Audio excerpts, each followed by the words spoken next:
ಈಗ ನಂಗೆ ಸಚಿನ್ ಹೇಳಿದ ಮಧ್ಯಾಹ್ನ ಆಚರಿಸಿ ಮುಂಜಾನೆ 6 ಗಂಟೆ ಕೂತಿದ್ವಿ, ಒಂದು ಘಟನೆ ಆಗೈತ್ರಿ ಮಹಾರಾಷ್ಟ್ರದಾಗ ಅಂತ. ಏನು ಅಂತ ಮೌನ ಇತ್ನಕ್ಕೇನಿ ಹಿಂಗೆ ಒಂದು ಐಫೋನ್ ಸಲುವಾಗಿ ಆಯ್ತು ನೋಡ್ರಿ. ಏನು ವಿಚಿತ್ರ ಘಟನೆ ನಡೆಯಕೈತು. ನಮ್ಮ ಯುವಕರು, ನಮ್ಮ ಯುವತಿಯರು ಎಷ್ಟು ಮಾನಸಿಕವಾಗಿ ವೀಕ್ ಆಗ್ಯಾರು. ಸಂಸ್ಕಾರ ಇರ್ಲಿಕ್ಕೆ ಏನ್ ಆಕೈತೆ ಅನ್ನೋದು ಇದು ಸಣ್ಣ ಉದಾಹರಣೆ. ಜೀವಂತ 2 ದಿವಸ ಹಿಂದ ಆಗೈತೆ ಮಹಾರಾಷ್ಟ್ರ. ಬರೀ 2 ದಿವಸ ಕಳೆದ ಹಿಂದ ಒಂದು ಘಟನೆ ಆಗೈತೆ. ಐಫೋನ್ ಸಲುವಾಗಿ ಒಂದು ಫೋನ್ ಬೇಕಂತ ಹಠ, ಬಾಲ ಹಠ, ಸ್ತ್ರೀ ಹಠ, ರಾಜ ಹಠ, ಯೋಗಿ ಹಠ, ಘಟ ತಿರು ಮುಗಿಯಂಗಿಲ್ಲ ಅಂತ ಮೊದ್ಲಿಂದ ಶಾಸ್ತ್ರ ಬರ್ದಾರ. ಹಂಗಾಮ 19 ವಯಸ್ಸಿನ ಮಗು ಹಠ ಹಿಡಿತಂತ, ಅಪ್ಪ ಅಮ್ಮ ನಂಗೆ ಐಫೋನ್ ಬೇಕು, ಐಫೋನ್ ಬೇಕು, ಐಫೋನ್ ಬೇಕು. ಕೇಳಿತು ಕೊನೆಗಿಲ್ಲ ಅಂದದಕ್ಕ ಹೋಗಿ ಪರ್ವತ್ ಮ್ಯಾಗ ನಿತ್ನ ಆತ್ಮಹತ್ಯೆ ಮಾಡ್ಕೊತ ಫೋನ್ ಹಚ್ಚಿದ. ಹೋಗಿ ಅವ್ವ ಅಪ್ಪ ಉಸ್ಕೋಬೇಕು, ತಂಗಿ ಹೋಗಿ ಉಸ್ಕೋಬೇಕಂತ ಹೊರ ಸಣ್ಣ ಕೂಸ ಹೋದ್ಲಂತ ಪರಿಸ್ಥಿತಿ ನೋಡಿ ಅಪ್ಪ ಹೆಂಗಾರಿ ಮಾಡಿ ಉಸ್ಕೊ ಹಿಡ್ಕೊಳಪ್ಪ ಆದ್ರ ಅಪ್ಪನ ತಗೊಂಡನ ಜಿಗದತ್ತ. 2 ದಿವಸದಿಂದ ಮಹಾರಾಷ್ಟ್ರದಾಗ ಆದದ ಘಟನಾ ಅಂತಿದು. ಅಪ್ಪನ ತಗೊಂಡ ಮಗ ಜಿಗದ, ಅವು ನೋಡ್ತಾಳು ಏನಾದ ನೋಡ್ ಪರಿಸ್ಥಿತಿ, ಈಕಿನ ಜಿಗದ್ಲು. ಸಣ್ಣ ಮಗು ಐತಿ, ಹೆಣ್ಣು ಮಗು, ಅವಿಲ್ಲ, ಅಪ್ಪಿಲ್ಲ, ಅಣ್ಣಿಲ್ಲ. ರಕ್ಷಾ ಬಂಧನ ಹೆಂಗ್ ನೋಡುದ? ಯಾರಿಗೆ ರಾಖಿ ಕಟ್ಟಬೇಕಾ ಮಗು? ವರ್ತಮಾನದಾಗ 2 ದಿವಸದಿಂದ ಮಹಾರಾಷ್ಟ್ರದಾಗ ಆದಂತ ಸತ್ಯ ಘಟನೆ ಅಂದ್ರೆ ಯಾರ ರೂಪದಾಗ ನಮ್ಮ ಮಾನಸಿಕ ವಿಚಾರಗಳು ಎಷ್ಟು ಯಾವ ಮಟ್ಟಕ್ಕೆ ಹೊಂಟಾವಂದ್ರ, ಉದಾಹರಣೆ ಹೇಳ್ತೀವಿ. SLC ಯಾರೋ ಒಬ್ಬ ಮಾಮ ಅಂತ ಚೇಷ್ಟಾಲೆ, ಏನ ಸೊಸಿಗಿ ನೀ ಫೇಲ್ ಆದಿ ಅಂತ ಹಿಂದ ಮುಂದ ನೋಡಿ ಹೊಡ್ಕೊತ ಬಾಯ್ಮ್ಯಾಗ ಜಿಗ ಆತ್ಮಹತ್ಯೆ ಮಾಡ್ಕೊಂಡ್ಬಿಟ್ಟು ಪಾಸ್ ಆಗಿಳತ್ತಕ್ಕೆ. ನೀವು ಚೇಷ್ಟಾ ಮಾಡಕ್ ಹೋದಂತ ಚೇಷ್ಟಾ ಮಾಡಿದಕ್ಕೆ ಹೋಗಿ ಬಾಯ್ಮ್ಯಾಗ ಜಿಗಿದ್ ಬಿಡ್ತು ಮಗು. ಎಷ್ಟು ಮಾನಸಿಕವಾಗಿ ಇಷ್ಟು ದುರ್ಬಲ ಯಾಕಾಯ್ತು? ಯಾರೇ ಪ್ರಶ್ನೆ ಮಾಡ್ಯಾರಿ? ಇದು ಒಂದು ಪರಿವಾರದಾಗ ಆದದ್ ಗಟ್ಟಲ್ಲ, ಪ್ರತಿಯೊಬ್ಬರ ಮನೆಯಾಗಿದ್ ನಡೆದೈತಿ. ನಿಮ್ ಮಕ್ಕಳು ನಿಮ್ ಜೊತೆ ಹಠ ಮಾಡ್ತಾ ನಂಗೆ ಗಾಡಿ ಬೇಕು, ನಂಗೆ ಐಫೋನ್ ಬೇಕು, ನಂಗೆ ಅದ್ ಬೇಕು, ನಂಗೆ ಈದ್ ಬೇಕು, ನಾ ಕಾರ್ ಕೊಂಡ್ಸ್ಕೊಟ್ರನ ಕಾಲೇಜ್ಗೆ ಹೋಗವ, ನಾ ಬೈಕ್ ಕೊಂಡ್ಸ್ಕೊಟ್ರನ ಕಾಲೇಜ್ಗೆ ಹೋಗವ. ಈ ರೀತಿ ಮಕ್ಳು ಹಠ ಮಾಡ್ತಾ ಇದ್ದವು. ಬಹಳ ದೂರ ಅಲ್ಲ, ನಿಮ್ಮ ಮೈಗೂರು ಪಂಡಿತ್ ಮಾವೀರ್ ಪಂಡಿತ್ ಮಗಾನು ಅವ ಕೇಳಿದ್ದು ಕೊಡಲ್ದಕ್ಕಾಗಿ ಆತ್ಮಹತ್ಯೆ ಮಾಡ್ಕೊಂಡ್ಬಿಟ್ಟವ್. ಸತ್ಯಘಟ್ಟ ಪಂಡಿತರ ಮಗ, ಜಗತಿ ಪಂಡಿತರು ಜ್ಯೋತಿಷ್ ಹೇಳ್ತಾರು.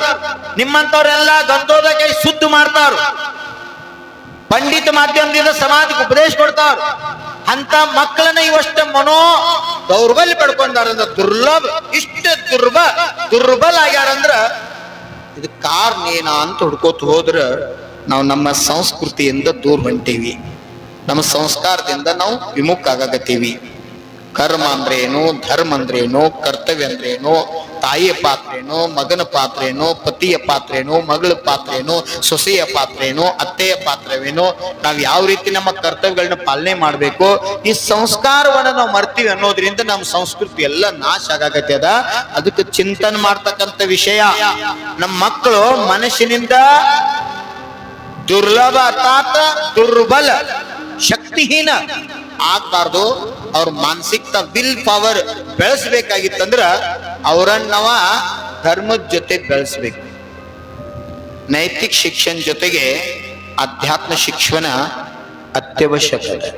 ದೇಶ, ನಾಡು, ನುಡಿ, ಸಂಸ್ಕೃತಿ, ಸಂಸ್ಕಾರ, ಅಧ್ಯಾತ್ಮ ಇವತ್ತು ನಾವು ಜೀವನದ ಅಳವಡಿಸ್ಕೊಂಡ್ರೆ ಮಾತ್ರ ನಮ್ಮ ಸಂಸ್ಕೃತಿ ಬೆಳೆಯಕ್ಕೆ ಸಾಧ್ಯದ. ಇರ್ಲಿಕ್ಕ ಏನ್ ನಾವು ಕಿವಿಯಿಂದ ಕೇಳಬಾರ್ದಾಗಿತ್ತು, ಯಾವುದನ್ನ ಕಣ್ಣಿಂದ ನೋಡಬಾರ್ದಾಗಿತ್ತು, ಯಾವುದನ್ನ ಬಾಯಿಂದ ಹೇಳಬಾರ್ದಾಗಿತ್ತು, ಅಂತ ಘಟನೆಗಳು ವರ್ತಮಾನ ಕಾಲದಲ್ಲಿ ಪ್ರತಿಯೊಂದು ದಿನ ನ್ಯೂಸ್ನ್ಯಾಗ ಹೊರಗೆ ಸುದ್ದಿ ಇದೆ ಬರಾಕತಿ. ಕಾರಣ ಇದಕ್ಕೆ ಒಂದೇ ಇಲ್ಲ, ಅನೇಕ ಕಾರಣ. ನಾವು ತಿನ್ನುವಂತ ಆಹಾರ ಪದ್ಧತಿ, ನಾವು ಕುಡಿಯುವಂತ ನೀರ, ನಾವು ಉಪಯೋಗ ಮಾಡ್ತಕ್ಕಂಥ ಉಪಕರಣಗಳು, ಇವುಗಳಿಂದ ನಾವು ಇರ್ತಕ್ಕಂಥ ವಾತಾವರಣ, ಇದರಿಂದ ಮನುಷ್ಯನ ಮನಸ್ಸ ಮಲಿನ ಆಗಾಕತ್ತದ, ಮನಸ್ಸ ವಿಚಲಿತ ಆಗಾಕತ್ತದ, ಮನಸ್ಸ ಚಂಚಲ ಆಗಾಕತ್ತದ. ಮನಸ್ಸ ನಮ್ಮ ಆಗಮದಾಗ ಹೇಳ್ಬೇಕಾದ್ರೆ ಹೇಳ್ತಾರೋ, ಮಂದಿರದಾಗತಿ ಶರೀರ, ಮನಸ್ಸತಿ ಹೊರಗ. ಆ ವ್ಯಕ್ತಿದ ಎಂದು ಕಲ್ಯಾಣ ಆಗೋದಿಲ್ಲ. ಮನಸ ವಚಸ ಕಾಯ. ಮೂರು मन वचन काय त्रियोग शुद्धि पूर्वक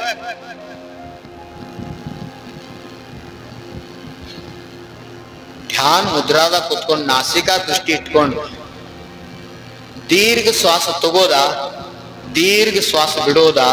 ಎಲ್ಲಿ ತನಕ ಶ್ವಾಸೋಶ್ವಾಸದ ಅಲ್ಲಿ ತನಕ ಜೀವನದ, ಎಲ್ಲಿ ಶ್ವಾಸೋಶ್ವಾಸ ಇಲ್ಲ ಅಲ್ಲಿ ಅಂತ್ಯದ.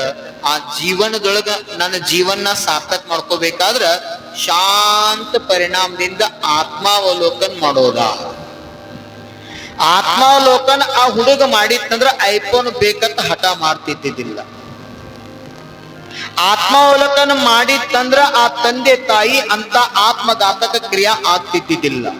ಇದೆಲ್ಲ ಯಾಕೆ ಘಟನಾ ಆತು ಅಂತ ಕೇಳಿದ್ರ ಆತ್ಮಾವಲೋಕನದಿಂದ ಮುಕ್ತ. ಕಷಾಯ ಕೈಯಾಗ ಬುದ್ಧಿ ಕೊಟ್ರ ಇಂಥ ಅನಾಹುತಗಳಾಗ್ತವೆ. ಸ್ವಲ್ಪ ಶಾಂತ ರೀತಿಯಿಂದ ವಿಚಾರ ಮಾಡ್ಬೇಕು. ಈಗ ನಾ ಯಾವ ಅವಸ್ಥಾಗದನಿ, ನಾ ಹೆಂಗಿರ್ಬೇಕು, ನನ್ನ ಸ್ವಭಾವ, ನನ್ನ ಆಚರಣ, ನನ್ನ ವಿಚಾರ ಒಳ್ಳೆ ಆಗ್ಬೇಕಾಯ್ತಂದ್ರ ನಾ ಕುಡಿತಕ್ಕಂಥ ನೀರು ಪ್ರಾಸುಕ ಆಗಿರ್ಬೇಕು, ನಾ ತಿಂತಕ್ಕಂಥ ಅನ್ನ ಸಾತ್ವಿಕ ಆಗಿರ್ಬೇಕು. ಈ ಭಾವನೆಯಿಂದ ನೀವು ಊಟ ಮಾಡಕ್ ಸಹಿತ ಮೌನ ಧಾರಣೆ ಮಾಡಿ ನಮೋಕಾರ ಮಹಾಮಂತ್ರ ಅನ್ಕೋತ ಊಟ ಮಾಡ್ರಂದ್ರ ಅನ್ನ ತಿಂದದ ಅಮೃತದ ಕೆಲಸ ಮಾಡ್ತತಿ ಮೈಯೊಳಗೆ ಹೋಗಿ. ಜೈಸೆ ಕಾವೆ ಅನ್ನ ವೈಸೆ ಹೋಯೆ ಮನ್, ಜೈಸೆ ಪೀವೆ ಪಾನಿ ವೈಸೆ ಹೋಯಿ ವಾಣಿ. ರಕ್ಷಾಬಂಧನದಾಗ ನಮ್ಗೆ ಇದು ಪದ್ಧತಿ ಹೇಳ್ಕೊಟ್ಟವ್ರು. ಹಂಗ ಮಾಡಂಗಿಲ್ಲ. ಅದಕ್ಕಿಂತ ಮೊದಲು ಮನ್ಯಾಗ ಹುಗ್ಗಿ ಮಾಡಿರ್ತಾರೆ, ಶಾಂಡ್ಗಿ ಹುಗ್ಗಿ.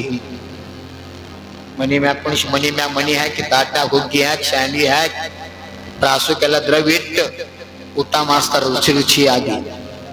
ಯಾಕ?